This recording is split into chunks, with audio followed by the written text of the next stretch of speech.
जिसने समय का दुरुपयोग किया है उसे दुख और तकलीफों के सिवा कुछ नहीं मिला। बहुत से लोग यही कहते हैं, अरे अभी तो पूरा जीवन पड़ा है, बहुत समय है हमारे पास, हम कर लेंगे। लेकिन वो भूल जाते हैं कि समय और जीवन दोनों कभी नहीं रुकते।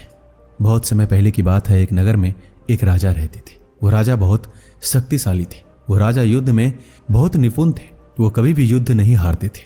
आसपास के नगरों के सभी राजा उनसे डरते थे, पर उनका सम्मान भी करते थे, क्योंकि इस बात का डर लगा रहता, अगर राजा को किसी बात का बुरा लग जाए तो वो हमसे हमारा नगर छीन लेगा। वो राजा अपने सभी कार्यों को समय पर पूरा करता। उसके उठने से लेकर सोने तक की पूरी समय सारणी थी। वो किसी भी काम को बाद के लिए नहीं छोड़ता था। उसके सेवक भी इस बात का ध्यान रखते थे कि राजा का काम समय पर ही पूरा होना चाहिए। उस नगर की पूरी प्रजा राजा से बहुत प्रसन्न थी, क्योंकि राजा उनकी सभी समस्याएं निपटा देता था, कभी भी कल पर नहीं टालता था। उस राजा का प्रशासन बहुत ही अच्छे से चल रहा था, क्योंकि वो राजा अपने सभी कर्तव्यों को पूरी तरह ईमानदारी के साथ पालन कर रहा था। उस राजा का सबसे बड़ा हथियार समय था। वो कभी भी समय का दुरुपयोग नहीं करता था। उसको समय की कीमत अच्छे से पता थी, इसलिए वो अपने सभी कार्य समय पर ही पूरे कर लेता था, जिससे उसको कभी तनाव नहीं होता था। उसे कभी भी किसी बात को लेकर चिंता नहीं होती थी कि मेरा ये कार्य रह गया, मैं इसे कब करूंगा। वो तो अपने सभी कार्यों को समय पर पूर्ण कर लिया करता था। उस राजा के पास सब कुछ था, धन दौलत ऐशो आराम, सभी प्रकार की सुख सुविधाएं, लेकिन कोई संतान नहीं थी। कभी कभी राजा को इस बात का दुख होता कि उसके पास संतान क्यों नहीं है। वो संतान पाने के लिए मंदिरों में जाता, भगवान के आगे माथा टेकता, खूब दान पुण्य करता और कहता, भगवान मुझे एक संतान दे दो, ताकि मैं भी उसे अपनी तरह बनाऊं, जो मेरे जाने के बाद इस नगर की रक्षा करे, मेरे ही तरह वीर बने। फिर राजा वापस अपने कार्यों में लग जाता। एक दिन राजा को अपनी सेविका से पता चलता है कि रानी गर्भवती है। यह सुनकर राजा की खुशी का कोई ठिकाना नहीं था। उसने पूरे नगर में मिठाइयां बंटवाई, खूब दान किया। जब राजा का पुत्र पैदा हुआ तो राजा ने उसका नाम युवराज रखा। राजा अपने पुत्र से बहुत स्नेह करता था। वो उसे बचपन से ही अच्छी बातें सिखाता था। समय के साथ उसका पुत्र भी बड़ा होने लगा। अब राजा को किसी चीज की कोई चिंता नहीं रही, क्योंकि अब राजा का पुत्र उसका कारोबार संभाल लेगा। लेकिन राजा जब भी उसे युद्ध नीतियां सिखाता तो युवराज कुछ न कुछ बहाना मार के वहां से चला जाता। राजा उसे बहुत समझाता, बेटा ये तुम्हारे जीवन में आगे काम आएगी, तुम्हें इन्हें सीखना चाहिए। पर युवराज तो युवराज था, वह राजा की कोई बात नहीं मानता, बस सुख सुविधाओं का आनंद लेता। जब राजा उसे कुछ कहता तो वह हर बात को कल पर करने के लिए कह देता। राजा उसे कोई कार्य करने के लिए देते तो कहता, पिताजी मैं ये काम कल कर लूंगा। राजा जब भी युद्ध कौशल सिखाने की बात करते तो उनसे कहता, पिताजी मैं कल सीख लूंगा, कल करूंगा, कल करूंगा। करते करते युवराज 20 साल का हो चुका था, लेकिन उन्होंने कभी युद्ध कौशल नहीं सीखा, न ही उन्होंने कोई कार्य किया। समय कभी रुकता नहीं है, निरंतर चलता रहता है। ना ही हमारा जीवन रुकता है, निरंतर चलता रहता है। देखते ही देखते युवराज जवान हो गया और राजा बूढ़ा हो गया। तभी उसके नगर पर पड़ोसी राज्य के राजा ने आक्रमण कर दिया। अब युवराज के सामने समस्या आन पड़ी। अब वो उनसे युद्ध कैसे करेगा? उसने तो कभी युद्ध कौशल सीखा ही नहीं। अब उसे एहसास होने लगा कि अब मैं युद्ध कैसे करूंगा। ये सोचकर अपने पिताजी के पास गया। पिताजी भी क्या करते, राजा बूढ़ा हो चुका था। अब उसके शरीर में इतनी ऊर्जा नहीं थी कि वो रणभूमि में जाकर युद्ध लड़े। राजा ने अपने बेटे से कहा कि अगर तुम समय रहते युद्ध कौशल के बारे में सीख लेते तो आज ये नौबत नहीं आती, लेकिन अब हम कुछ नहीं कर सकते, हमें तो युद्ध करना ही पड़ेगा। इसके अलावा हमारे पास कोई भी रास्ता नहीं है, क्योंकि राजा कभी युद्ध से पीछे नहीं हटते, फिर चाहे परिणाम कैसा भी हो। इसके बाद राजा और युवराज अपनी सेना के साथ युद्ध के लिए निकल गए। मगर युवराज को तो युद्ध कौशल के बारे में कुछ भी नहीं पता था। उसे तो ठीक से तलवार चलानी भी नहीं आती थी, और राजा बूढ़ा था तो उसके शरीर में इतनी शक्ति नहीं थी कि वो ठीक तरीके से युद्ध कर सके। जिसका परिणाम ये हुआ कि राजा युद्ध में मारा गया और युवराज भी बुरी तरह से घायल हो गया। पर उसी नगर के राजा ने उसका नगर छीन लिया। जैसे तैसे युवराज अपनी जान बचाकर वहां से भाग गया। वो युवराज वहां से जंगल में पहुंच गया। सब कुछ नष्ट हो चुका था। अब उसको पिताजी की सारी बातें याद आ रही थी, लेकिन अब उनको याद करके क्या फायदा। जब युवराज को खाने के लिए कुछ नहीं मिला तो उसने जंगली फल खाकर अपना पेट भरा। तब उसे उस भोजन की याद आने लगी जो महल में बैठकर बड़ी तसल्ली से खाया करता था। अब उसकी हालत ऐसी हो गई थी, काश उसने समय रहते अपने पिताजी से युद्ध कौशल सीख लिया होता तो आज उसे सब कुछ गंवाना नहीं पड़ता।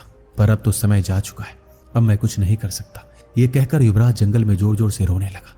तभी उसके रोने की आवाज जंगल में एक बौद्ध भिक्षु ने सुनी। बौद्ध भिक्षु युवराज के रोने की आवाज सुनकर उनके पास आए और उनसे बोले, बालक तुम इस जंगल में क्यों रो रहे हो?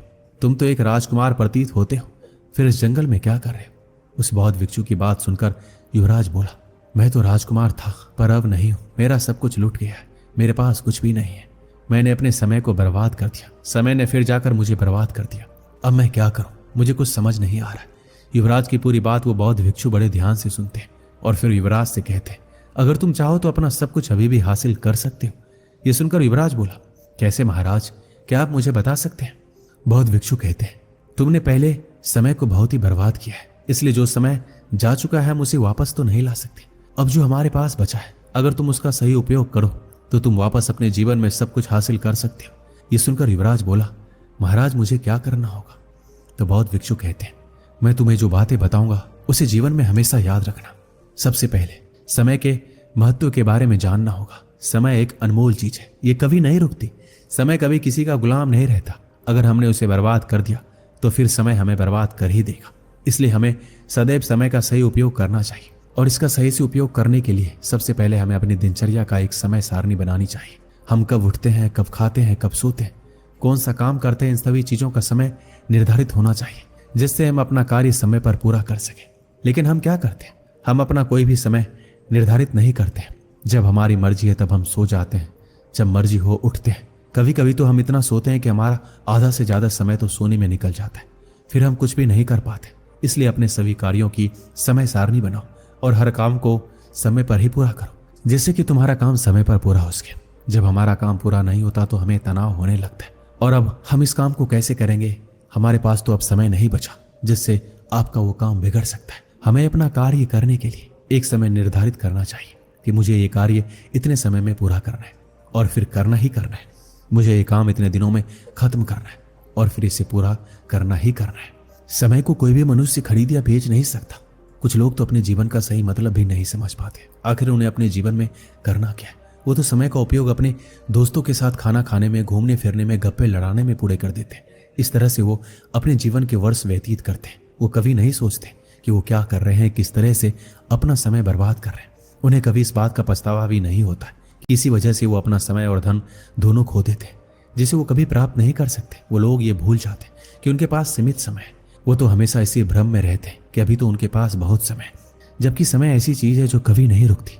समय चाहे तो आपको 1 सेकंड में राजा और 1 सेकंड में भिखारी बना सकता है। अगर तुमने समय का सही तरीके से उपयोग किया तो तुम भिखारी से राजा भी बन सकते हो। अगर तुमने समय का सही उपयोग नहीं किया तो तुम राजा से भिखारी बन जाओगे।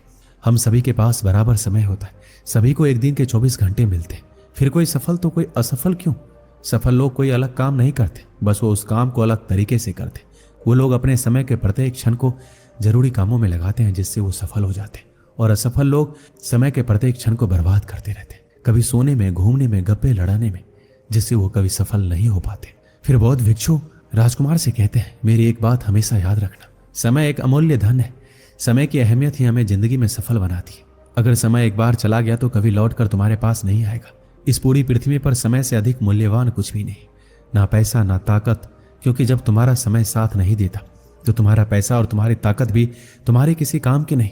हम खोई हुई दौलत वापस पा सकते हैं, भूली हुई विद्या फिर से याद कर सकते हैं, अपने बिगड़े स्वास्थ्य को फिर से ठीक कर सकते हैं, लेकिन जो समय चला गया वो कभी वापस नहीं ला सकते। अगर हम समय को बर्बाद करेंगे तो समय हमें बर्बाद कर देगा। इसलिए सदैव समय का सही तरीके से उपयोग करना चाहिए। बौद्ध भिक्षु की बातें सुनकर युवराज को अच्छे से समझ आ गई। फिर युवराज ने बौद्ध भिक्षु से कहा, महाराज मैं कभी भी अपना समय बर्बाद नहीं करूंगा, सदैव उसका सही तरीके से उपयोग करूंगा। अब मुझे सारा खेल समझ आ गया है, आपका धन्यवाद। इसके बाद युवराज बहुत मेहनत करता है, युद्ध कौशल सीखता है, फिर कभी आलस नहीं करता है, कभी काम को नहीं टालता है, और एक दिन वो सफल राजकुमार बनता है। उसके बाद युवराज वापस अपना नगर हासिल कर लेता है। दोस्तों, इस वीडियो में बस इतना ही। मिलते हैं अगली वीडियो में। अपना ख्याल रखिएगा। धन्यवाद।